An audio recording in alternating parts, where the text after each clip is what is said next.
कपाशीला पहिलं खत कोणतं द्यायचंय याबद्दलचा तुम्ही विचार करत आहात का? मग हा जो व्हिडिओ आहे तुमच्यासाठी अतिशय महत्त्वपूर्ण होणार आहे. तर नमस्कार शेतकरी मित्रांनो, स्वागत आहे तुमचे ॲग्रोनॉमिस्ट पूजा या युट्यूब चॅनलवर.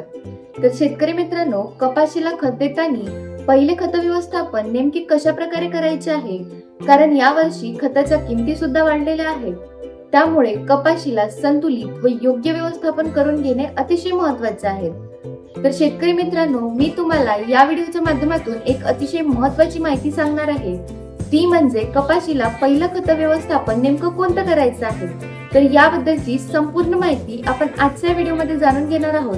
तरी शेतकरी मित्रांनो, तुम्ही हा जो व्हिडिओ आहे नक्की शेवटपर्यंत पहा. तुम्ही जर आपल्या चॅनलवर नवीन असाल तर चॅनलला सबस्क्राईब तुम्ही नक्की करून घ्या, जेणेकरून मी टाकलेल्या नेक्स्ट व्हिडिओची नोटिफिकेशन तुम्हाला सर्वात आधी मिळेल. चला तर शेतकरी मित्रांनो, आपण व्हिडिओला सुरुवात करूया. तर शेतकरी मित्रांनो, आपण जर कपाशीचा विचार केला तर कपाशीमध्ये योग्य व्यवस्थापन करणे अतिशय महत्त्वाचे आहे. तर यामध्ये आपण सर्वात अगोदर जाणून घेऊया की कपाशीला पहिले खत नेमके कोणते द्यायचे आहे. तर यामध्ये मी तुम्हाला 3 ते 4 पर्याय सांगतोय. तुम्हाला जो योग्य वाटतोय तुम्ही तो पर्याय जो आहे निवडू शकताय. तर यामध्ये जे काही मी खताचे डोसेस सांगत आहोत ते प्रति एकराप्रमाणे सांगत आहोत. चला तर शेतकरी मित्रांनो, तुम्हाला मी पर्याय सांगतोय की तुम्ही कोणते पर्याय नेमके वापरू शकताय. तर खताचा सर्वात पहिला पर्याय म्हणजे 10-26-26, 12-32-16 किंवा 14-35-14. तर यापैकी तुम्ही कोणतेही एक खत एकरी 1.5 बॅग जे आहे ते वापरू शकताय. त्यानंतर दुसरा पर्याय म्हणजे प्रति एकरी 1 बॅग DAP अधिक अर्धी बॅग पोटॅश. या प्रकारे तुम्ही दुसरा पर्याय वापरू शकताय. त्यानंतर तिसरा पर्याय म्हणजे 20-20-013 किंवा 24-24-08. या दोन पैकी तुम्ही कुठलाही एक पर्याय वापरू शकताय. एकरी 1 बॅग तुम्हाला वापरायचा आहे, अधिक त्यामध्ये अर्धी बॅग पोटॅश वापरू शकताय. या प्रकारे तुम्ही तिसरा पर्याय वापरू शकताय. त्यानंतर चौथा पर्याय म्हणजे तुम्ही एकरी 2 बॅग जे आहे सिंगल सुपर फॉस्फेट वापरू शकताय आणि त्यासोबत अर्धी बॅग पोटॅश आणि अर्धी बॅग युरिया. या प्रकारे तुम्ही चौथा जो पर्याय आहे तो वापरू शकताय. तर शेतकरी मित्रांनो, मी तुम्हाला जे काही पर्याय सांगितलेले आहे या पर्यायापैकी तुम्हाला जे योग्य वाटतोय, जे स्वस्त पडतोय, या प्रकारे तुम्ही तो जो पर्याय आहे तो वापरू शकताय. आणि शेतकरी मित्रांनो, तुम्ही खत देताना जर कपाशी लागवडीनंतर 25 ते 30 दिवसाच्या आसपास जर खत देत असाल तर अशा वेळी जे आहे अर्धी बॅग युरिया तुम्ही त्यामध्ये जे आहे ऍड करू शकताय. कारण काही शेतकरी जे आहे लागवडीच्या वेळी काही खताचे बेसल डोस देऊन घेतात, काही शेतकरी जे आहे लागवडीच्या बरोबर काही खताचे डोसेस देतात आणि काही शेतकरी कपाशीची लागवड झाल्यानंतर 8 ते 10 दिवसामध्ये खताचे डोसेस देऊन घेतात. पण आमच्याकडले जे शेतकरी आहे 25 ते 30 दिवसाच्या आसपास खताचा पहिला डोस देऊन घेतात. म्हणून त्यामध्ये ते पहिलंच खत असल्यामुळे आम्ही त्यामध्ये अर्धी बॅग जे युरिया ऍड करतोय. तर तुम्ही जर पिकाला लागवडीच्या वेळी जर बेसल डोस देऊन घेत असाल तर तुमच्या पिकाच्या वाढीनुसार तुम्ही नत्राचा जो वापर आहे तिथे करू शकताय.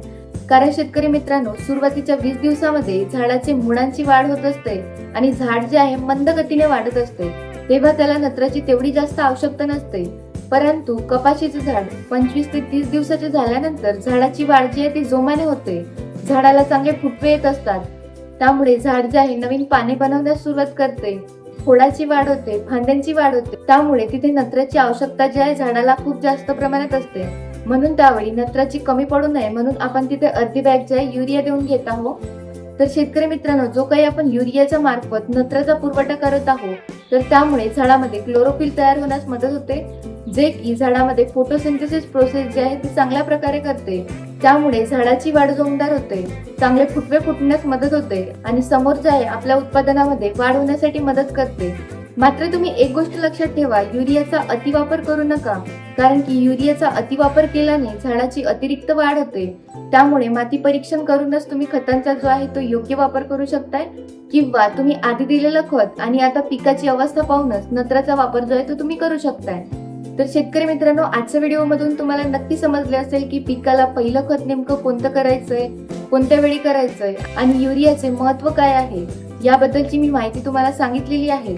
माहिती जर तुम्हाला महत्त्वपूर्ण वाटली असेल तर नक्कीच तुम्ही लाईक करा, कारण तुमची प्रत्येक लाईक मला पुढील व्हिडिओ बनवण्यासाठी मोटिवेट करते.